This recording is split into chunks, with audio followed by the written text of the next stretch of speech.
ওই বান্দা বান্দির পরকালে চিন্তা লাগবে না। ওই মানুষগুলো কিয়ামতের ময়দানে হাসতে হাসতে আল্লাহর জান্নাতের মেহমান হয়ে যাবে। দুনিয়ার জমিনে কিছু মানুষ আছে শুধু টাকার জন্য বড় পাগল, বাড়ি গাড়ির জন্য বড় পাগল, কেউ আছে নারীর জন্য বড় পাগল।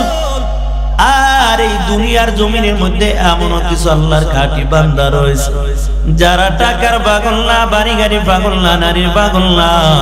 ওই মানুষগুলো হলো একমাত্র আল্লাহর জন্য বড় পাগল। এর নবীর আশিকের দল।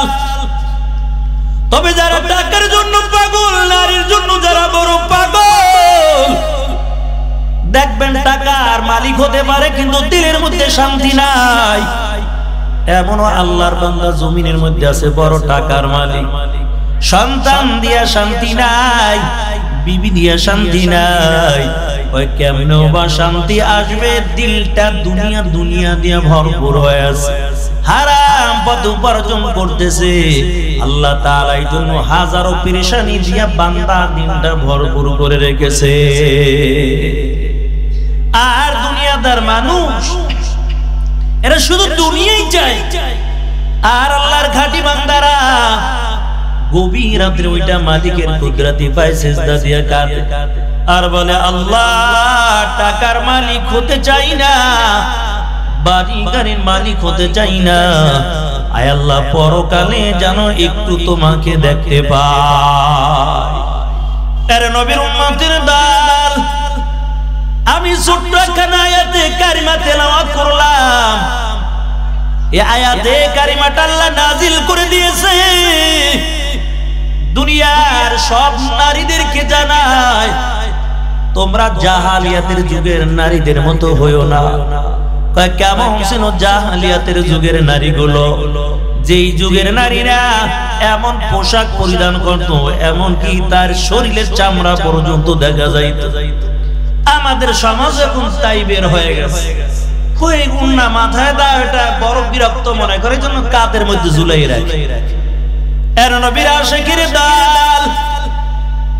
আর যুবকরা বিবাহ করবে তখন ওই বেহায়া নারীর জন্য বড় পাগল।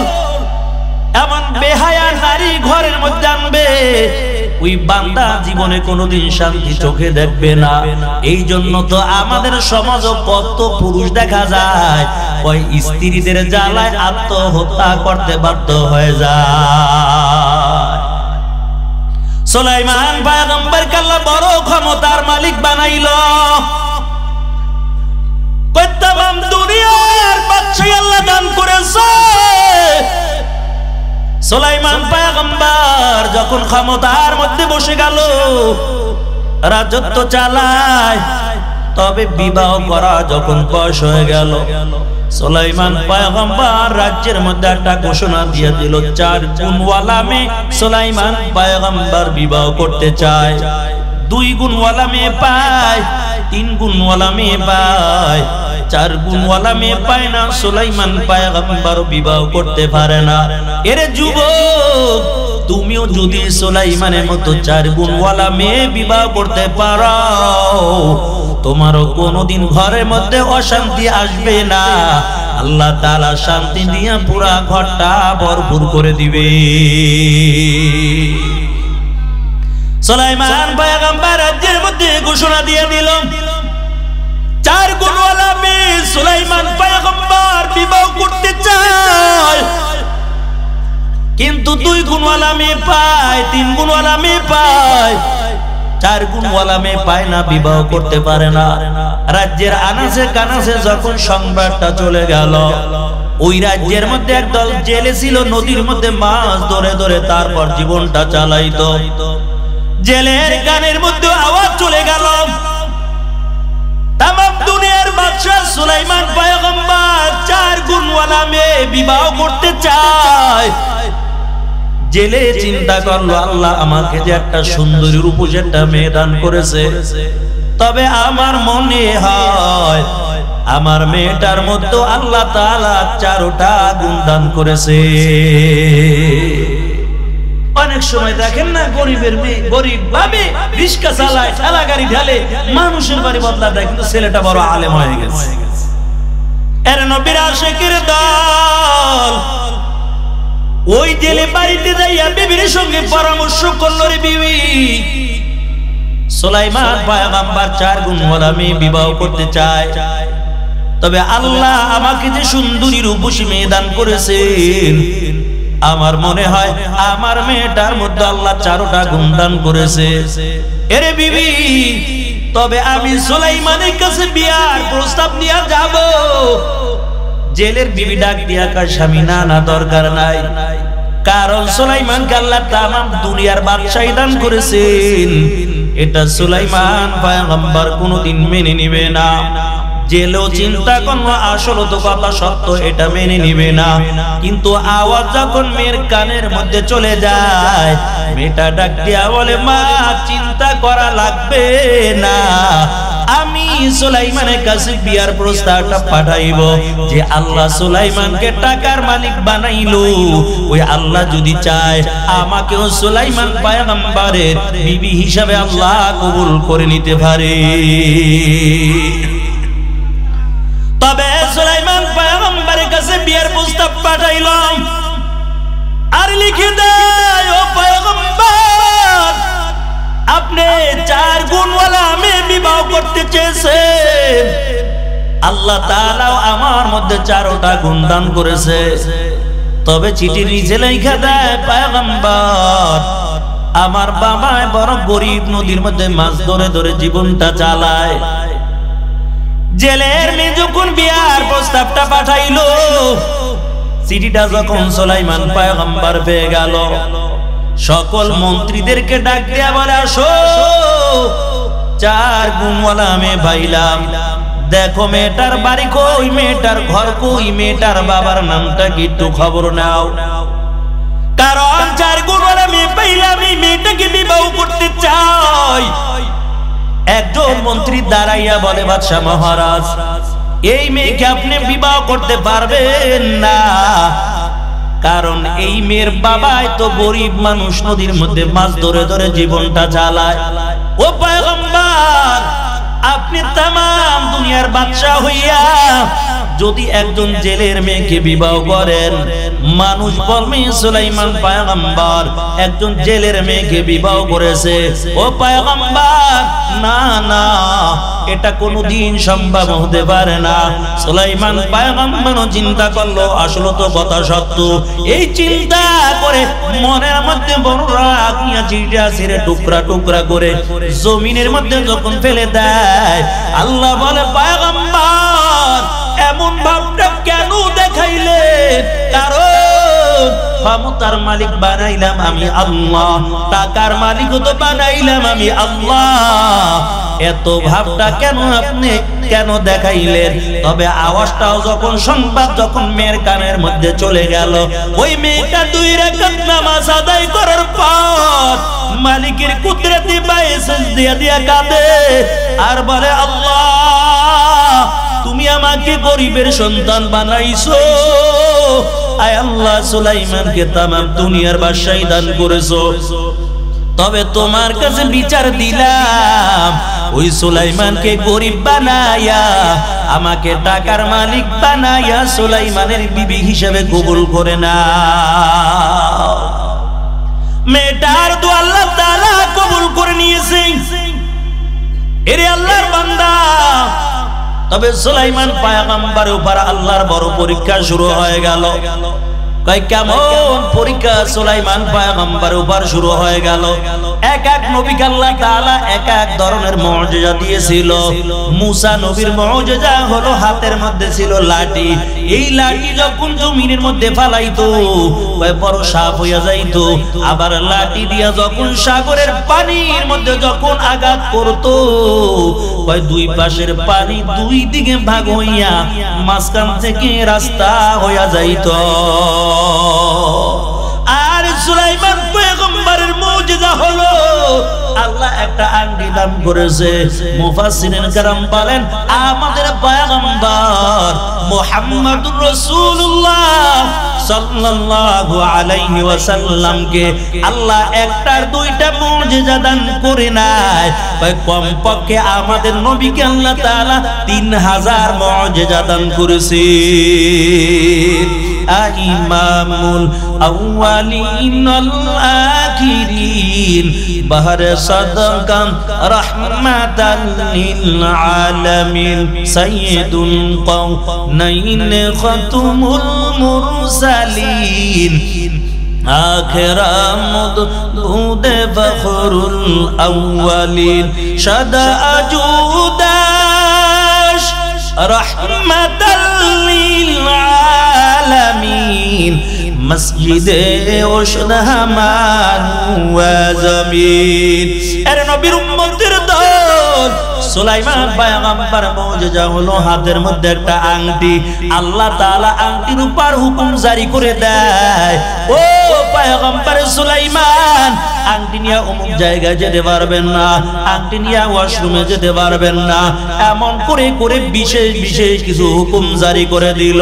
সুলাইমান পয়গম্বর বড় চিন্তার মধ্যে পড়ে গেল, আইরে আংটি কার কাছে রাখবো? তবে বিশ্বাসস্ত একজন খাদেম রাইখা দিল। যখন সুলাইমান পয়গম্বর কোথাও যাইতো খাদেমের কাছে আংটিটা দিয়া যাইতো, আবার আইসা বলতো খাদেম আংটি দাও, আংটি চাইতো তো আংটি দিয়া দিত। এরে আল্লাহর বান্দা, ওই রাজ্যের মধ্যে চালাক শয়তান একটা জিন চিন্তা করলো কেমন করে সুলাইমান নবীর আংটিটা চুরি করা যায়। কারণ আংটি যদি চুরি করা যায় সুলাইমান পয়গম্বরে আর কোনো ক্ষমতা থাকবে না, সব ক্ষমতার মালিক আমি নিজে হয়ে যাব।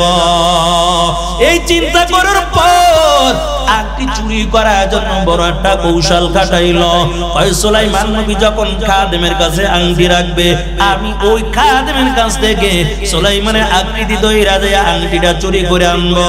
এর নবীর আশিকের দল সুলাইমান পয়গম্বর আংটি যখন খাদেমের হাতে দিয়ে চলে গেল, ওই চালাক শয়তান জিনটা সুলাইমানের আকৃতি দইরা খাদেমের কাছে বলে, খাদেম আংটি দাও।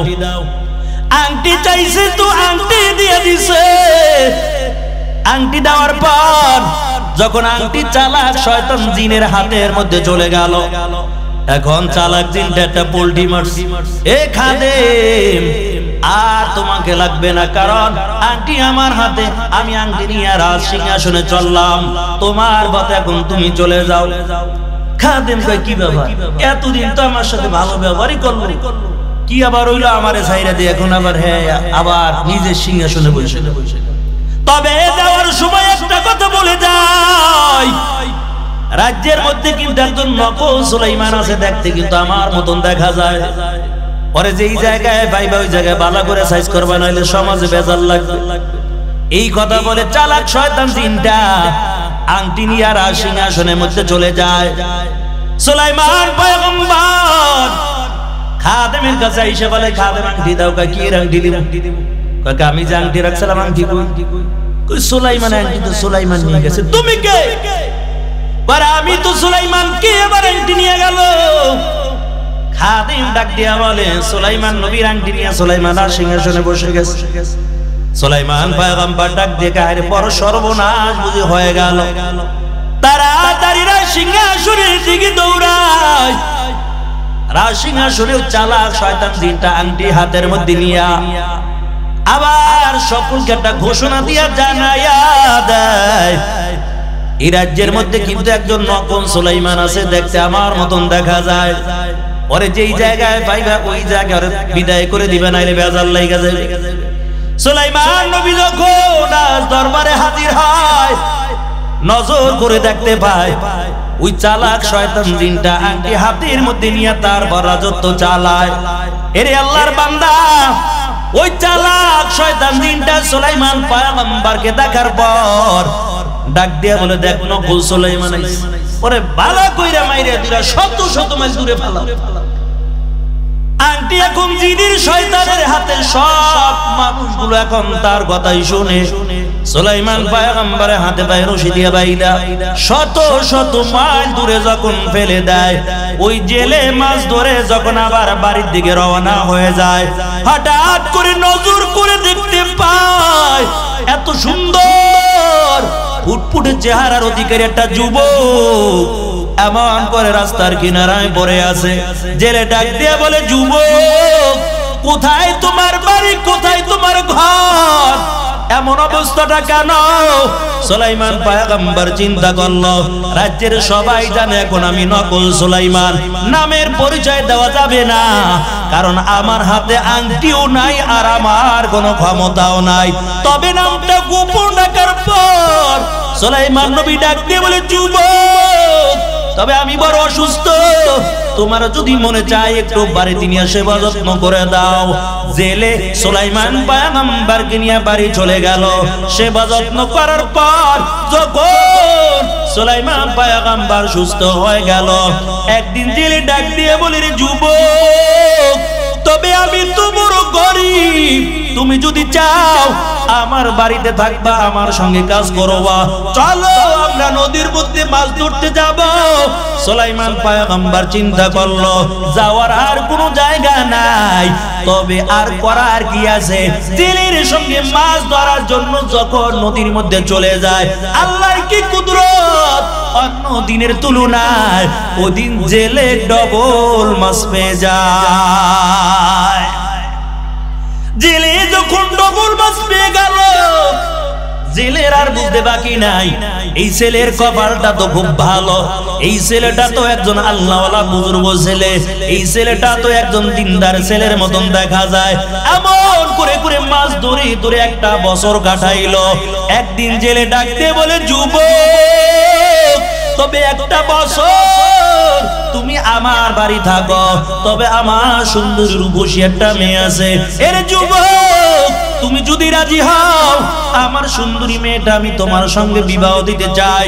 সুলাইমান পয়গম্বর চিন্তা করলো, যাওয়ার আর কোনো জায়গা নাই, আমার আংটিও নাই আর কোনো ক্ষমতাও নাই, তবে বিবাহ করার জন্য রাজি হয়ে গেল। এরে আল্লাহর বান্দা, তবে জেলে চিন্তা করলো, ছেলে যেহেতু রাজি হয়ে গেছে, বিবির সঙ্গে একটু পরামর্শ করে দেখি। ঘরে যাইয়া বিবিকে ডাক দিয়ে বলে, বিবি, একটু মতামত তোমার জানতে চাই। কই, কি মতামত জানতে চাও? কই, আমার বাড়ি যে যুবকটা একটা বছর কাজ করে, এরে বিবি বলো, এই যুবকটার ব্যাপারে তোমার কি ধারণা বলে দাও। জেলের বিবি ডাক দিয়ে বলে, স্বামী আমার, এত ভালো মানুষ আমার জীবনে আর কোনোদিন দেখি নাই। জেলে ডাক দিয়ে বলে, বিবি, তুমিও বলছো ভালো, আমিও দেখলাম ভালো, তবে আমার মনে চায় এই সুন্দরী আমার রূপসী মেয়েটা এই ছেলের সঙ্গে আমি বিবাহ দিয়ে দেব। জেলের বিবি কয়, না না, আমি রাজি। কেন? আমি তো টাকাওয়ালা দেখে বিয়ে দেব, গরিবের লাগে আমি বিয়ে দেব।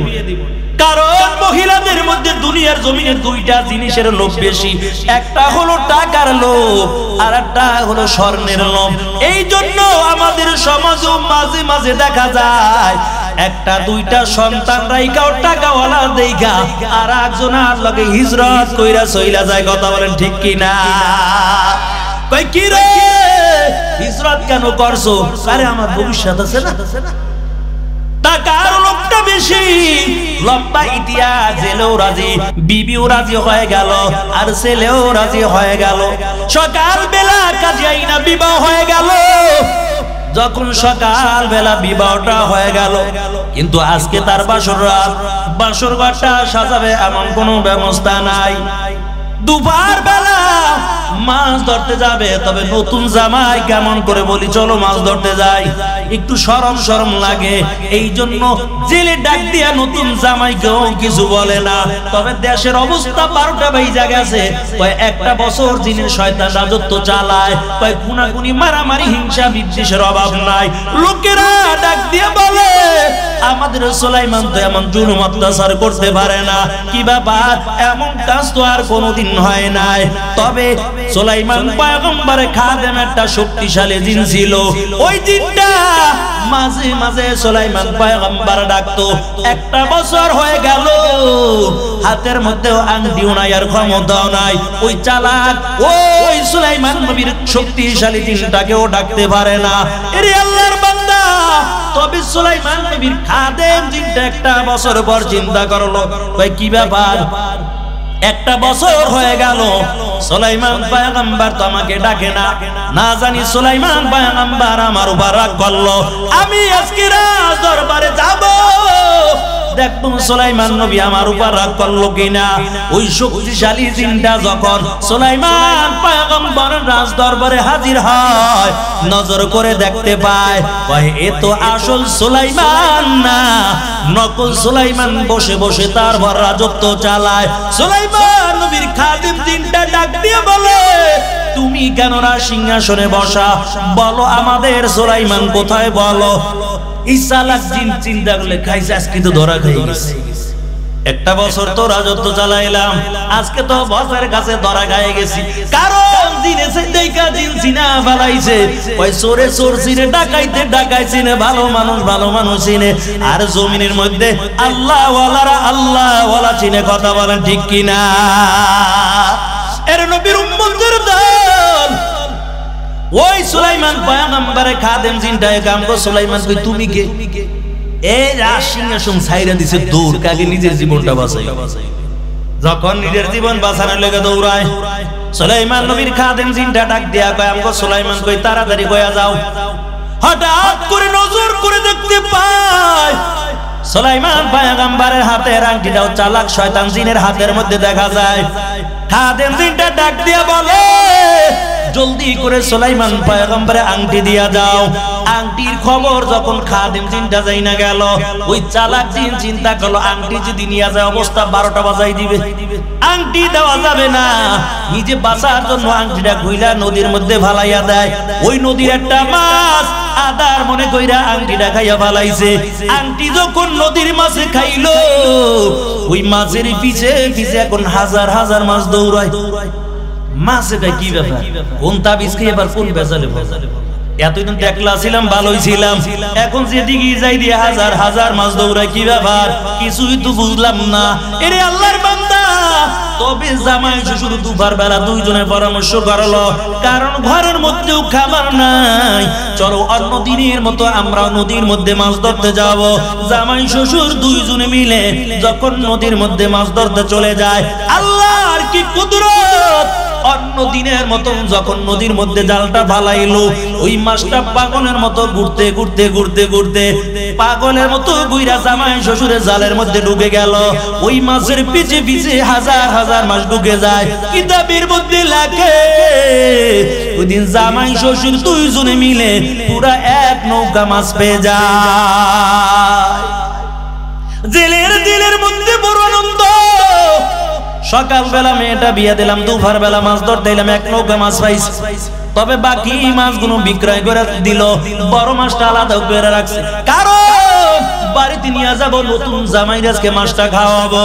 বাড়িতে যখন চলে গেল, মেয়ের হাতে মাছটা দিয়া বলে, মা সুন্দর করে তুমি মাছটা কাটবা, তোমার নতুন জামাইকে তোমার হাত দিয়া খেতে দিবা। মেয়ের হাতের মধ্যে মাছটা দিল, মেয়েকে ডাক দেয়া বলে, তুমি নিজেই মাছটা ভাজি করবা। ও পর্দার অন্তরে মা গো, তুমিও যদি দেখো তোমার স্বামী মানুষের বাড়ি কাজ করে বাড়িতে আসছে, কষ্ট করে করে তার বাড়ির মধ্যে হাজির হয়ে গেছে, যদি নজর করে দেখতে পাও তোমার স্বামী পানির পিপাসিত অবস্থায় আছে, স্বামী চাওয়ার আগে আগে একটা গ্লাস পানি যদি স্বামীর হাতে তুলে দাও, মায়ের নবী জানাইয়া দেয় 7 ভরি স্বর্ণ আল্লাহ রাস্তায় সদকা করলে যেই সব হইতো, এই পরিমাণ সওয়াব ওই নারীর আমলনামার মধ্যে আল্লাহ দান করে দিবে। বর্তমানে এই যুগের মহিলারা স্বামীর খেদমত তো করতেই চায় না। আজকে যাইয়া কই না একটা গ্লাস পানি গরম করে দাও, মাইরও খাইতে পারেন, বউরত তুমি লইয়া খাইতে পারো না। এর নবীর আশিকের দল ওদিক থেকে মাছটা যখন মেয়ের হাতের মধ্যে দেওয়া হয়, মেয়ে যখন বিসমিল্লাহ বলে যখন মাছটা কাটলো, আল্লাহর কি কুদরত, এই মাছের পেটের মধ্যে সুলাইমান পয়গম্বরের আংটিটা পেয়ে যায়। আংটিটা পাওয়ার পর মাকেও জানায় না, বাবাকেও জানায় না, কারণ বাসর রাত্রে আমার স্বামীকে কি হাদিয়া দিব। এরে আল্লাহর বান্দা সুন্দর করে আংটিটা ধুয়ে মুইসা রাইখা দিল। রাত্রবেলা যখন বাসর ঘরের মধ্যে ঢুকে গেল, বাসর ঘরে ঢুকার পর মেয়েটা আবার আল্লাহর কাছে হাতটা বাড়াইয়া কান্না করে, ওদের মালিক একটা বছর সুলাইমানের জন্য তোমার কাছে দোয়া করলাম, আয় আল্লাহ ওই সুলাইমানকে গরিব বানাইয়া আমাকে টাকার মালিক বানাইয়া সুলাইমানের বিবি হিসেবে কবুল করে নাও। আয় আল্লাহ তুমি বুঝি আমার দোয়া কবুল করো নাই, আমার বাবা অন্য যুবকের লোকে বিয়া দিয়া দিছে, তবে আল্লাহ তোমার কাছে বাসর ঘরে ঢুইকা ফরিয়াদ জানাই, যদিও দুনিয়ার জমিনে সুলাইমানকে না পাই, তবে জান্নাতের ময়দানে ওই সুলাইমানের বিবি হিসেবে কবুল করে নিও। তবে এখনো তো জানে না যে এইটাই সুলাইমান, কারণ সুলাইমান নবীর নামটা এখনো গোপন অবস্থায় আছে, আংটিও নাই, ক্ষমতাও নাই, এই জন্য নামটা গোপন অবস্থায় রাইখা দিল। এরে আল্লাহর বান্দা মেয়েটা বাসর ঘরে ঢুইকা আল্লাহর কাছে এমন কান্না করতেছে। সুলাইমান পয়গম্বর যখন বাসর ঘরের মধ্যে ঢুকে যায়, নজর করে দেখতে পায় বিবির চোখের মধ্যে পানি দেখা যায়। সুলাইমান নবী ডাক দিয়ে বলে, বিবি কেন তুমি কান্না করো, তোমার দিলের মধ্যে কি দুঃখ? বিবি ডাক দিয়ে বলে, স্বামী আমার ব্যক্তিগত ব্যাপার আপনার কাছে বলা যাবে না। তবে আবার সুলাইমান নবী ডাক দিয়ে বলে, বিবি নজর করে দেখলাম আল্লাহর কাছে হাত উঠাইয়া কি জানি বলতেছো, কি দোয়া করলা, ভালোবাসার আলাম দুইজনে বাসর ঘরে চলতেছে। এক পর্যায়ে বিবি বলতে বাধ্য হয়ে গেছে। সুলাইমান নবী ডাক দিয়ে বলে, বিবি আমি যেমন চেয়েছিলাম ঠিক তেমনই পাইলাম, তবে দুনিয়া যেমন বিবি চেয়েছিলাম তোমাকে পাইয়া আমার দিলটা বড় খুশি, তবে বলো দুনিয়ার জমিনে তোমার কোনো চাওয়া পাওয়া ছিল কিনা? মেয়েটা ডাক দিয়া বলে, স্বামী হ্যাঁ, একজনকে বড় ভালোবাসতাম। সুলাইমান নবী কয়, খাইছে কোন প্রেম করা মাইয়া বিয়ে করে আবার ভেজালে বললাম, এখন বালা করে দুইটা করে জিগাইতেছে কাকে বড় ভালোবাসতাম। বাইরাতের বাদশা সুলাইমানের জন্য আমি বড় পাগল। সুলাইমান নবী আর অবাক হয়ে গেছে, আমার জন্য পাগল অথচ আমি জানি না কেন সুলাইমানের জন্য পাগল। মেয়েটা ডাক দিয়া বলে, স্বামী আমার সুলাইমান পয়গম্বর 4 গুণওয়ালা মেয়ে বিবাহ করতে চেয়েছিল। এর যুবক তুমিও 4 গুণওয়ালা মেয়ে বিবাহ করবা, শান্তির জন্য মাজারে যাওয়া লাগবে না, শান্তির জন্য বড় হুজুরের কাছে দোয়া করা লাগবে না, অটোমেটিক ভাবে তোমার ঘরটা আল্লাহ তাআলা রহমত দিয়া ভরপুর করে দিবে। মেয়েটা ডাক দিয়া কয়, স্বামী আমার সুলাইমান পয়গম্বর 4 গুণওয়ালা মেয়ে বিবাহ করতে চেয়েছিল, আমার মধ্যে আল্লাহ তাআলা 4টা গুণ দান করেছে।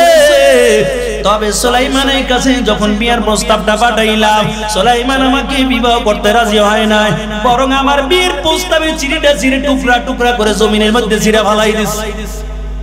শুনে কি কোন জায়গার ভেজাল, কোন জায়গায় লাগলো, লম্বা ইতিহাস। সুলাইমান নবী ডাক দিয়া বলে, বিবি তবে বলো কেন সুলাইমানের জন্য বড় পাগল ছিলা? মেয়েটা চোখের পানি ছেড়ে দিয়া কাঁদে আর বলে, ও স্বামী আমার দুনিয়ার টাকা পয়সার লোভের জন্য পাগল না, তার একমাত্র কারণ কিয়ামতের ময়দানে একজন নবীর বিবি হইয়া আমি জানো আল্লাহর সামনে দাঁড়াতে পারি। সুলাইমান নবীর সঙ্গে মধুর মধুর আলাপ হয়ে গেল। সুলাইমান নবী ডাক দিয়ে বলে, বিবি বাসর ঘরে মধুর মধুর আলাপ হয়ে গেল, তবে দেখি সুলাইমানের লগে পরিচয় করে দেওয়া যায় কিনা। মেয়েটা ডাক দেয়া বলে, স্বামী না না, আর সুলাইমানকে চাই না, এখন থেকে আপনার খিদমত করব, আপনার খিদমত করে তারপর দুনিয়া থেকে বিদায় হতে চাই। তবে এরে বিবি আমি দেখবো সুলাইমানের সাথে তোমার পরিচয় করে দেওয়া যায় কিনা।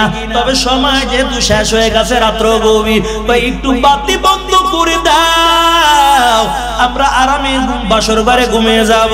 এমন সময় মেয়েটা ডাক দিয়া বলে, স্বামী আমার আরামের ঘুম ঘুমাবো, তবে তার আগে আপনার ডান হাতটা একটু আমার হাতের সাথে মিলাইয়া দেন, কারণ আমি একটা গরিবের সন্তান, ছোট্ট একটা হাতিয়া বাসর ঘরে আপনাকে দিতে চাই। মেয়েটা যখন এমন কথা বললো, সুলাইমান নবী হাতটা সামনের দিকে যখন বাড়াইয়া দেয়, ওই মাছের পেটে পাওয়া আংটিটা সুলাইমানের হাতে বিসমিল্লাহ বলে তারপরে পরাইয়া দেয়। আংটি যখন সুলাইমান নবী পাইল, আংটি হাতের মধ্যে ভাইয়া, কিরে আমার আংটি দিয়ে আমারে হাত দিয়া আংটি হইলো আমার, একটা বছর হয়ে গেল আংটি পাইলাম না, এই আংটি আমার, আংটি এই জায়গায় কেমন করে আসলো কিছুই তো বুঝলাম না। তবে নতুন বিবি বলতেও পারে না যে আংটি তো আমার, আবার আমার আংটি আমারে হাদিয়া দাও, কেমনে আংটি তুমি পাইলা, এই জন্য কিছুই বলে না, গোপন রেখে দিয়েছে। তবে সুলাইমান পয়গম্বরে বুঝতে আর বাকি নাই, এটা অন্য কিছু না, এটা আল্লাহর পক্ষ হইতে ছিল আমার উপর বড় পরীক্ষা। এর নবীর উম্মতের দান সুলাইমান পয়গম্বর আংটিটা হাতের মধ্যে নিয়া কান্না করতে করতে অজ্ঞান হয়ে পড়ে গেছে। এখন বিবি যেই ধাক্কা দেয়, কিরে লড়ে না, স্বামী অজ্ঞান হয়ে গেল, তো জিনের এই আংটির মধ্যে কি জিন ভূতের আসর আছে, তাড়াতাড়ি আংটিটা খুইলে পালাইছে, ধাক্কা দেয়া দেন, লড়ে না। আংটি নিয়ে দৌড়াইয়া মায়ের ঘরের কিনারে হাজির, ডাক দিয়া বলে মা আমার কপালটা বুঝি খারাপ, কি হইছে? ওই এমন একটা যুবকের লাগে বিয়া দিছো, এই যুবক বাসর করে অজ্ঞান হয়ে পড়ে রইছে, বিশ্বাস না করলেই দেখে যাও। মাইকা আসল কথা ঘটনাটা খুইলা বল। কয় মা বাবা যে মাছটা এনে দিছিল। মেয়েটা কয় তাহলে আংটি, বাবা যে মাছটা আনছিল মাছের পেটের মধ্যে আংটি পাইছিলাম, আংটির খবর তোমারও জানাই নাই, বাবারও জানাই না, আংটিটা ধুয়ে মুছে রাইখা দিছি। মাইকা দিয়ে আংটি মারাতে, আংটি যখন মারাতে দিছে মা দেখেছি না ভালাইছে, এটা তো দুনিয়ার কোনো আংটি হইতে পারে না, কোনো স্বর্ণকারের বানানো, অবশ্যই আল্লাহর কোনো কুদরতি জিনিস। মা আংটি হাতের মধ্যে নিয়েছে, আংটি ছিল সুলাইমান নবীর হাতে, ক্ষমতাও ছিল তার, আংটি গেছে জিনের শয়তানের হাতে, ক্ষমতাও জিনের শয়তান, আংটি গেছে মাছের পেটে, ক্ষমতাও মাছের, আংটি গুইরা বাইরে আবার সুলাইমান থেকে এখন শাশুড়ির কাছে জমা আছে। সুলাইমান নবী বাসর করে অজ্ঞান আছে, অজ্ঞান থাও, আর জ্ঞান ট্যান ফিরানোর দরকার নাই, আংটিটা শাশুড়ির কাছে জমা থাও।